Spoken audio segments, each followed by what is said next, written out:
សម័យកាលនេះអ្នកណាប្រឹងអ្នកនឹងបានឲ្យតែអ្នកជាមនុស្សសញ្ញាបូក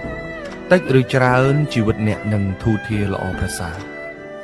មនុស្សសញ្ញាបូកគេចំណាយពេលវេលាលើរឿងណាដែលកើតលេខបូកដល់ជីវភាពរបស់ពួកគេ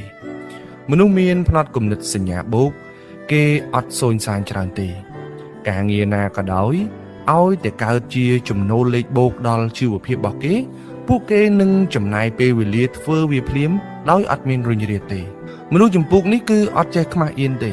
ហើយក៏អត់ចេះសូន្យសាញដែរឃើញអ្នកខ្លះធ្វើដល់តារាល្បីធ្វើដល់ការងារតំណែងធំតែនៅឆ្លៀតលក់អនឡាញលក់ដូរតាមផ្លូវហើយមនុស្សចម្ពោះនេះគឺចង់មានចង់បានមែនតើហើយពួកគេមិនសូវជាខ្វះខាតខ្វះមុខខ្វះក្រោយនោះទេដោយសារតែការខិតខំប្រឹងប្រែងនិងការចំណាយពេលវេលាចំគោលដៅទៅលើអ្វីដែលពួកគេចង់បានសម័យកាលនេះអ្នកណាប្រឹងអ្នកនឹងបានឲ្យតែអ្នកជាមនុស្សសញ្ញាបូក